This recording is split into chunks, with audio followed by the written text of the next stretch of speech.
Hello प्यारे दोस्तों, आप सभी का एग्जाम स्टैटिक्स यूट्यूब चैनल में हार्दिक स्वागत, अभिनंदन। मैं आर्यन भाटी एक बार फिर आपकी अपनी क्लास हिंदी की सामान्य क्लास के अंदर प्रश्नोत्तरी के साथ मैं आपके साथ हूं। चले हम शुरू करते हैं। आज किस प्रकार के प्रश्न बीएसटीसी एग्जाम के अंदर पूछे जाते हैं और उसको कैसे अपन को सोल्व करना है और किस प्रकार के प्रश्नों को कैसे अपन को उत्तर तक पहुंचना है, इस विधि के द्वारा हम अंतिम समय तक वीडियो में देखेंगे कि कैसे प्रश्न आते हैं और अंतिम टॉपिक तक, अंतिम बिंदु तक बहुत इंपॉर्टेंट सवाल हम लेके आएंगे। हम शुरू करते हैं आज की ये क्लास। ध्यान करें, अपना पहला सवाल कैसा आने वाला है। पहला सवाल आपके सामने देखो कि असंगत विकल्प को चुनना है। यहाँ पर जो है विकल्प दिए हुए हैं, उसमें से असंगत विकल्प को आपको चूज करना है। तो इसमें असंगत विकल्प आपका है ये, ठीक है ना। विकल्प आपका ये है अभी, नी और अति, ये अशुद्ध है, ठीक है ना, असंगत है, इसको गलत माना गया है। अगला प्रश्न अपन को देखना है। अगला प्रश्न आपके सामने संधि संबंधित प्रत्यय संबंधित आ गया है कि रामायण शब्द में प्रयुक्त प्रत्यय कौन सा है। जो प्रत्यय शब्द होता है शब्दों के पीछे जुड़ता है और शब्द के अर्थ को बदल देता है। तो यहाँ पर देखना है कि अपन का जो है ऑप्शन सही कौन सा है। ऑप्शन सही है ए। कैसे ए है? रामायण का पहले अपन को संधि विच्छेद करके देखना पड़ेगा, ठीक है ना। संधि विच्छेद हो गया राम अयन, ठीक है ना, रामधन अयन, रामधन अयन हो गया इसका संधि विच्छेद। तो यहां से राम, इसका मतलब ए इसके साथ है, और यहां से भी क्या आ रहा है, अ आ रहा है। अ और ए मिलकर के क्या बन रहा है, आ बन रहा है, ठीक है ना। आ की संधि में बनेगा, आ बनेगा दीर्घ स्वर संधि, ठीक है ना, दीर्घ स्वर संधि के अंदर बनेगा। ये शब्द हो जाएगा रामायण, ठीक है ना। रामायण, ये जो न होता है वो किस में बदल, न में बदल जाएगा। तो ऑप्शन हो जाएगा आपका एक नंबर सही, ठीक है ना। निम्न में से कौन सा शब्द निशाकर का पर्यायवाची नहीं है। निशाकर का पर्यायवाची है निषिद्ध नहीं, ठीक है ना। निशानाथ भी है, निशामणि भी है, सुदर्शन भी है, ठीक है ना। इसको अपने तरीके से अपन पढ़ेंगे। अगला प्रश्न देखते हैं। बैठने गए सब तरवर में, तरवर छाया में, यहाँ पर रेखांकित जो शब्द है इसमें कौन सा शब्द, इसका शुद्ध रूप लिखना है। पंक्ति में रेखांकित शब्द का शुद्ध रूप होगा, इसका शुद्ध रूप होगा तरु च छाया, यानी जो है इसमें च वर्ण का आगम हो जाएगा, च वर्ण यहाँ पर आ जाएगा बीच में, ठीक है ना। अगला प्रश्न आपके सामने है, प्रसिद्ध उपन्यास गोदान के लेखक कौन है। प्रसिद्ध उपन्यास गोदान के लेखक आपके हैं मुंशी प्रेमचंद, जिनको हम उपन्यास सम्राट भी कहते हैं, ठीक है ना। अगला प्रश्न आपके सामने देखो जल्दी, यहाँ पर अगला प्रश्न आपके सामने है, यदि तुम साधारण काम करोगे तो सफलता प्राप्त करोगे। यदि तुम साधारण काम करोगे तो सफलता प्राप्त करोगे, ठीक है ना। वाक्य किस वाक्य का प्रकार है। अब यहाँ पर जो आपको रचना के आधार पर वाक्य दिए गए हैं वो किस प्रकार का है।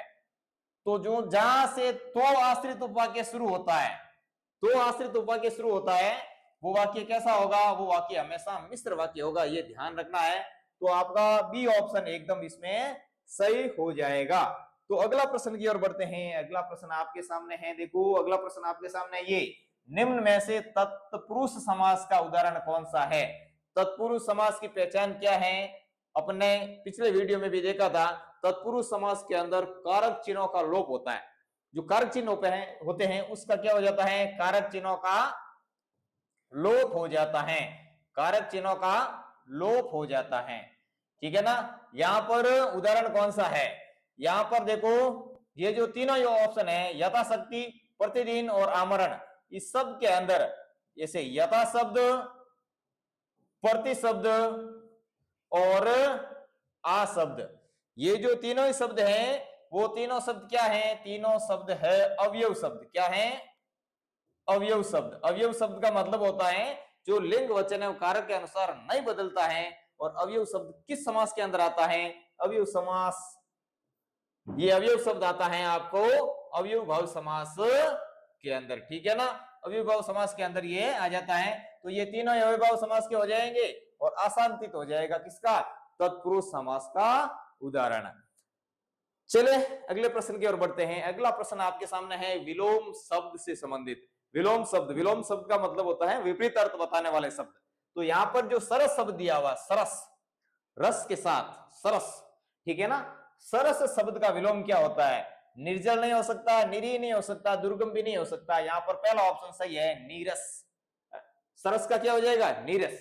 सरस का नीरस हो जाएगा। निर्जल और निरही और दुर्गम, इसका अर्थ सरस का विलोम ये नहीं हो सकता है, ठीक है ना। अगला अपन देखते हैं, सोने में सुगंध मुहावरे का सही अर्थ क्या है? सोने में सुगंध, सोने में सुगंध होना, सोना आजकल इतना महंगा है और उसमें यदि सुगंध होता है, खुशबू हो जाए तो और भी अच्छी बात हो जाती है ना। तो अच्छी बात क्या हो जाती है, इसका मतलब हो गया कि जो वस्तु सुंदर होती है उसके साथ उसमें गुण भी होने चाहिए, यानी गुण हो जाए। यदि सुंदर व्यक्ति है और उसमें गुणवान भी है तो अतिशयोक्ति हो जाती है ना। तो यहाँ पर ये जो है सी बिल्कुल एकदम ठीक है, ऑप्शन इसका एकदम सही है। सुंदर वस्तु में और गुण होना, सुंदर वस्तु में गुण होना, ये किस लोकोक्ति को इंगित करता है? सोने में सुगंध का होना, ठीक है ना। अगला प्रश्न आपके सामने है, देखो, अग्नि का पर्याय नहीं है। अब यहाँ पर नहीं पूछा हुआ है किसका? अग्नि का। अग्नि का पर्याय नहीं है। अग्नि का पावक भी है, दहन भी है, कृषाणु भी है, जो हमने पिछले वीडियो के अंदर देखा भी था, ठीक है ना। तो ये मयूख, मयूख शब्द है, वो अग्नि का पर्याय शब्द नहीं है, ठीक है। अगला ऑप्शन है आपका, अगला प्रश्न है कि सामासिक पद मध्य पद लोपी तत्पुरुष का उदाहरण नहीं है। इसमें है वन मानुष, ठीक है ना। वन मानुष इसका जो है मुदु भौरे को कहते हैं। ये जो इसका बिल्कुल एकदम तत्पुरुष समास का उदाहरण ही नहीं है। यहाँ पर ये जो है वन मानुष, ये मध्यम पद लोपी तत्पुरुष का उदाहरण है, ठीक है ना। अगला प्रश्न है, किस विलोम में ये प्रत्यय का प्रयोग नहीं हुआ है? यहाँ पर है पाणिनीय, विचारणीय, माननीय और भौद्य, ठीक है ना। भौद्य का भी हमने पिछले वीडियो में उसको देखा था। यहाँ पर इसका ऑप्शन सही हो जाएगा विचारणीय, ठीक है ना। पाणिनीय ये प्रत्यय हुआ है और माननीय ये प्रत्यय का प्रयोग हुआ है। भौद्य के अंदर भी भौद शब्द और ये प्रत्यय का प्रयोग हुआ है। यहाँ पर जो है विचारणीय के अंदर इसका प्रयोग नहीं हुआ है, ठीक है। अगला प्रश्न आपके सामने है, एक अकेला 2-11 का अर्थ क्या है? एक अकेला 2-11, यानी एक एक 11 होते हैं। ये कहावत भी आपने सुनी होगी, इससे संबंधित ही इसका अर्थ है। एक अकेला 2-11 अर्थात संगठन में शक्ति होती है, संगठन में शक्ति होती है। एक अकेला 2-11, यानी एक यहाँ पर लिखा है एक, उसके बाद हम जैसे एक एक लिख देंगे, एक एक नहीं हो जाएंगे, 11 हो जाएंगे, अर्थात संगठन में क्या होती है? शक्ति होती है, ठीक है। अगला प्रश्न आपके सामने देखो, वह हथियार जो हाथ में थाम करके चलाया जाता है, वाक्यांश के लिए एक शब्द कौन सा है? ये इस प्रकार का प्रश्न एग्जाम में कई बार एज इट इज पूछा गया है। इसको आपको वेरी इंपोर्टेंट तरीके से याद रखना है, ठीक है ना। आप यहाँ पर कैसे, इसको एक ट्रिक है, उससे आप समझ सकते हो, ठीक है ना। अब शस्त्र और अस्त्र, शस्त्र और अस्त्र, ठीक है ना, शस्त्र और अस्त्र, इसमें सवाल कई बार इसका पूछा जाता है। अपन को अस्त्र, अस्त्र और शस्त्र को दोनों का समझना है। अस्त्र यानी जो फेंक करके चलाया जाता है, जिसको अपन फेंक करके चलाते हैं, जैसे भाला वगैरह हो गया, उसको हम फेंक करके चलाते हैं। जो शरीर के साथ में नहीं रहता है, जो शरीर के साथ नहीं रहता है, या उसको फेंक करके चलाया जाता है, उसे कहते हैं अस्त्र। और जो शरीर, से का मतलब शरीर, जो शरीर के साथ में रह करके चलाया जाता है, उसे कहते हैं शस्त्र, उसे कहते हैं शस्त्र। जैसे तलवार हो गया, ठीक है ना, तलवार हो गई, वो हाथ में रख करके उसको चलाया जाता है। ढाल हो गई, उसको भी हाथ में रखा जाता है। तो ये जो है किसके उदाहरण हो जाते हैं? ये शस्त्र के उदाहरण हो जाते हैं। तो वह हथियार जो हाथ में थाम करके चलाया जाता है, तो इसका सही ऑप्शन हो जाएगा आपका बी, ठीक है ना, बी ऑप्शन ये सही हो जाएगा। अब अगला प्रश्न है, अनंग शब्द का अर्थ क्या है? अनंग शब्द का अर्थ है अनंग। अनंग का मतलब होता है बिना शरीर का। अनंग का अर्थ क्या होता है? बिना शरीर का, न कि बिना नंग का, नासिका रहित या मिथ्या ज्ञान। मिथ्या ज्ञान का मतलब होता है जिसका झूठा ज्ञान होता है, मिथ्या का मतलब होता है झूठा, ठीक है ना। तो सी ऑप्शन आपका बिल्कुल एकदम करेक्ट है। अगला प्रश्न आपके सामने है, देखो, अगला प्रश्न आपके सामने है, वाक्यांश के लिए, यानी वाक्यांश के लिए एक शब्द के संदर्भ में असंगत को चुनना है। पहला ऑप्शन है, जिसे अन्य किया गया हो, कृत, जिसका हाथ बहुत तेज चलता हो, उसको सिप्र हस्त कहते हैं। और सुंदर और लंबे बालों वाली स्त्री को विवेकेशनी कहते हैं, विवेकेशनी, विवेकस्नी, विवेकस्नी, ठीक है ना, जो कृत्रिम वेश धारण करता है उसे छद्मी भी कहते हैं, छद्मी चाल चलना। ठीक है, तीनों ही ऑप्शन एकदम बिल्कुल सही है, और ये जो पहला ऑप्शन यहाँ पर गलत है, असंगत है। ठीक है, अगला प्रश्न देखते हैं। अगला प्रश्न आपके सामने है, निम्न में से अशुद्ध वाक्य का चुनाव कीजिए। जो निम्न में से यहाँ पर अशुद्ध वाक्य कौन सा, देखो, किसी और अन्य से परामर्श लीजिए, कृपया अपना वक्त प्रदान कर अनुग्रहित करें, हम सब मानवीय, हम सब में मानवीय दुर्बलताएं हैं, मैं निरंतर कार्य करने में अभ्यस्त हूं। ठीक है ना, तो इसका जो ऑप्शन आपके सही कौन सा हो जाएगा, ये हो जाएगा। ठीक है ना, अशुद्ध है ये। कैसे अशुद्ध है कि और अन्य दोनों एक साथ प्रयुक्त नहीं होते हैं। इसका शुद्ध रूप क्या हो जाएगा, किसी अन्य से परामर्श लीजिए। ठीक है ना, परामर्श सलाह लीजिए, ये वाक्य अब क्या हो गया, एकदम शुद्ध हो गया। अन्य से परामर्श लीजिए, यहां पर और अन्य एक साथ प्रयुक्त नहीं होता है। चले अगले प्रश्न की ओर बढ़ते हैं। अन्य प्रश्न आपका अगला प्रश्न देखो, वाक जाल का संधि विच्छेद होगा। वाक जाल, ये भी शब्द बहुत इंपॉर्टेंट है, कई बार एज इट इज पूछा गया है, वाक जाल। अब देखिए इसका संधि विच्छेद करते हैं, संधि विच्छेद हो जाएगा वाक जाल, वाक जाल। ठीक है ना, वाक जाल हो जाएगा, इसका संधि विच्छेद वाक जाल। अब ये क्या कैसे आता है कि यहां पर आपका जो है बी ऑप्शन एकदम सही हो जाएगा, वाक जाल। वाक जाल यहां पर सही हो जाएगा, क्योंकि यहां पर जो कह है उसके आगे यदि अपने किसी भी वर्ग का तीसरा किसी भी वर्ग का तीसरा और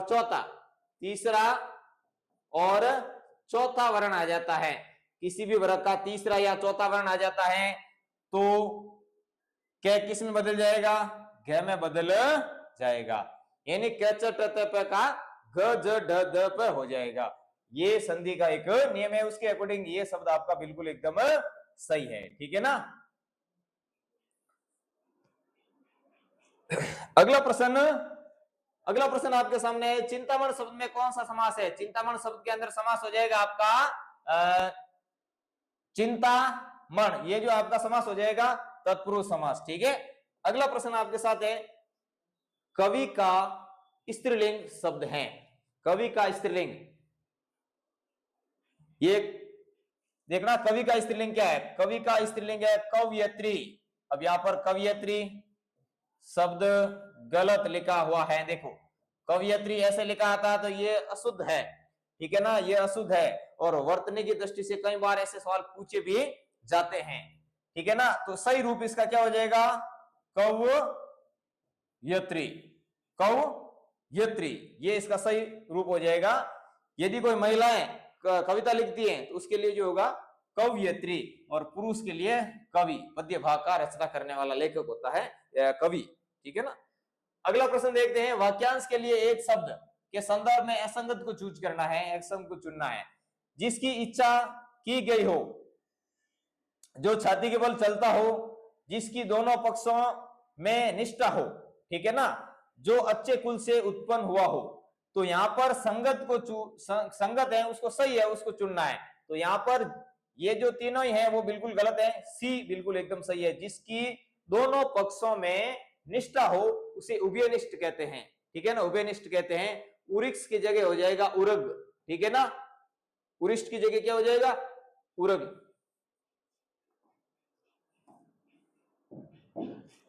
यहां हो जाएगा आपका उरग, जो पेट के बल चलता हो, जैसे सर्प वगैरह है, जैसे सर्प वगैरह है जो पेट के बल पर चलता है। और इसका हो जाएगा इसिप्त, इसिप्त क्या हो जाएगा, इसिप्त, जिसकी इच्छा की गई हो उसे कहते हैं इसिप्त। ठीक है ना, और ईशान किसे कहते हैं, ईशान, ईशान किसे कहते हैं, ईशान कहते हैं जो दिशाओं का देवता होता है, जो दिशाओं का देवता होता है उसे क्या कहते हैं, ईशांत कहते हैं। क्या कहते हैं? ईशांत। जैसे शिव अधिगम पर्याय होता है। जो अच्छे कुल में उत्पन्न हो उसे कुलीन कहते हैं। क्या कहते हैं? कुलीन। और कृतज्ञ क्या किसे कहते हैं? जो किए हुए का एहसान मानता है। किए हुए का एहसान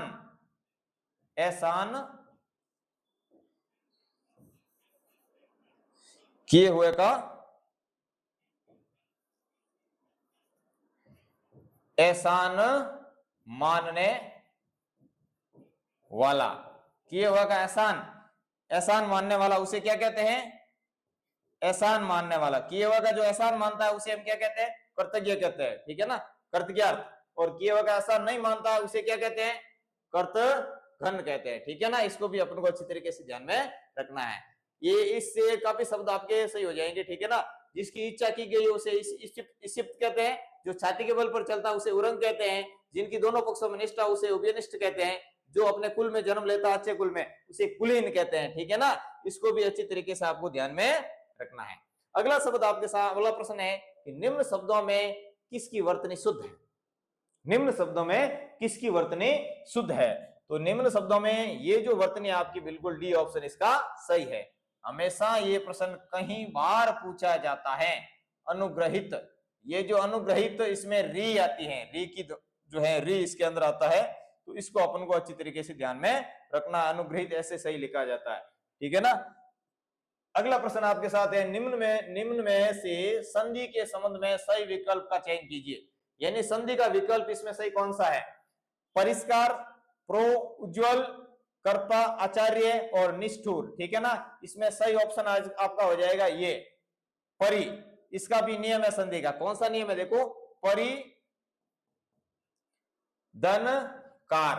ठीक है ना, यदि क्री धातु से प्लस के बाद, यानी धन के बाद क्री धातु, यानी कैसे शुरू होने वाले क्री धातु से कोई भी शब्द शुरू होता है और यदि उससे पहले उपसर्ग परि उपसर्ग होता है तो किसका आगम हो जाता है? से का आगम हो जाता है। ठीक है ना, से का आगम हो जाता है और शब्द बन जाता है परिष्कार।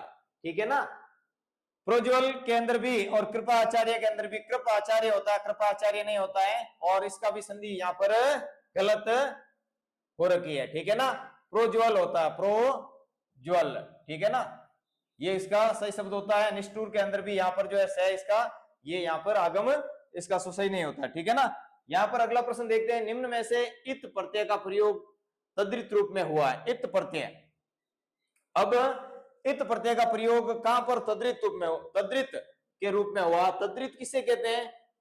तद्धित प्रत्यय किसे कहते हैं? तद्धित प्रत्यय कहते हैं जो संज्ञा, सर्वनाम और विशेषण के साथ में लगता है उसे कहते हैं तद्धित प्रत्यय। और कृत प्रत्यय कहते हैं जो क्रिया शब्दों के या धातु के साथ में जुड़ता है। क्रिया शब्दों के अंत में जुड़ने वाले जो प्रत्यय होते हैं उसे कृत प्रत्यय कहते हैं। तो यहां पर जो है आपका तद्धित प्रत्यय का रूप है, यहां पर सारा भाषित, भाषा, लिखित और याचित, ये सब क्रिया शब्द है। क्या है? क्रिया शब्द है। तो इसके यहां पर इसका मतलब ये क्या है? कृत प्रत्यय है। तो तद्धित प्रत्यय कौन सा है? तद्धित प्रत्यय आपके सामने है, तद्धित प्रत्यय है दुखित, दुख शब्द, दुख शब्द से बना दुखित, इत प्रत्यय लगा हुआ इत।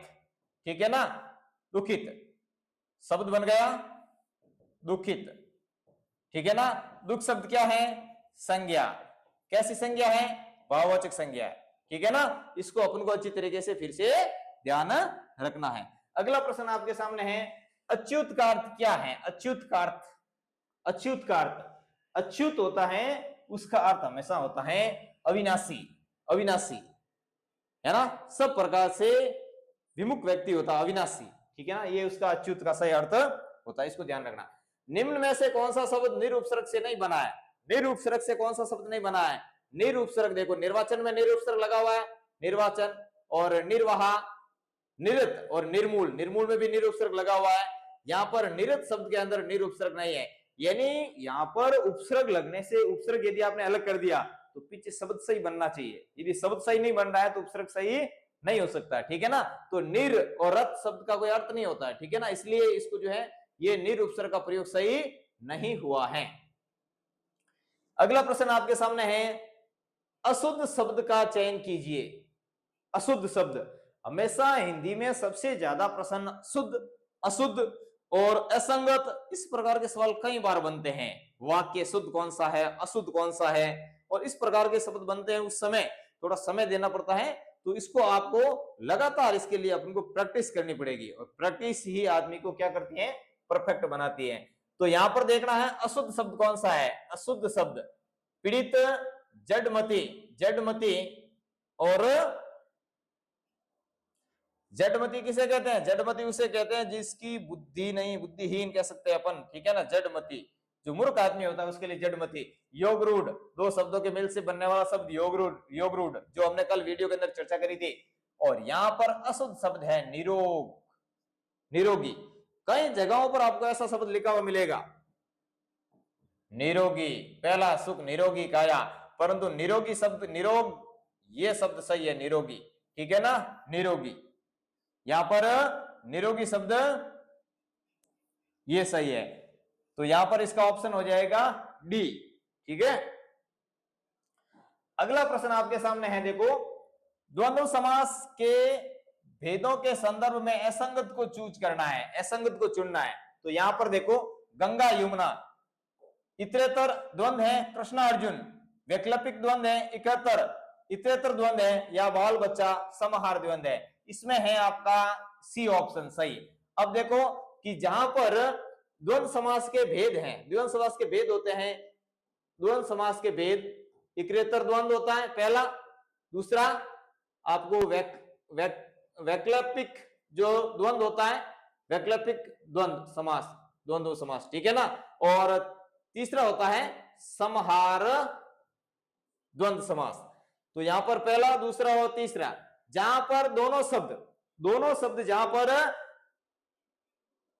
समान, दोनों शब्द अलग अलग हो और दोनों शब्द एक जैसे समान हो, और उसका एक अनेक वस्तु यानी दूसरा भी और अर्थ निकलता हो, वहां पर समाहार होता है, समाहार। और वैकल्पिक, दोनों ही पद अलग अलग अर्थ प्रदान कर रहे हो, वहां पर आपको कौन सा होगा, वैकल्पिक द्वंद्व होगा।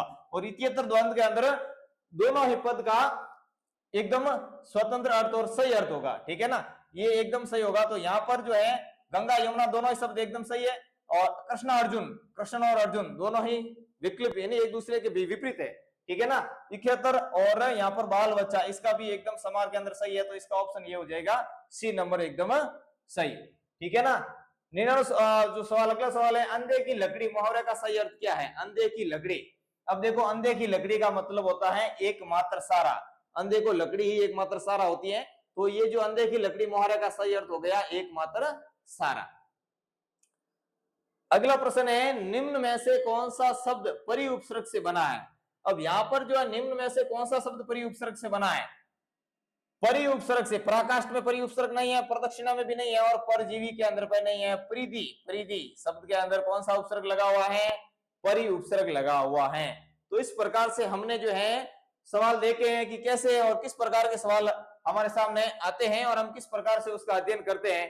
तो इस प्रकार से हिंदी के अंदर हम आपको ऐसे ही प्रैक्टिस सेट लगातार देते रहेंगे, और हम इस चैनल से जुड़े रहें।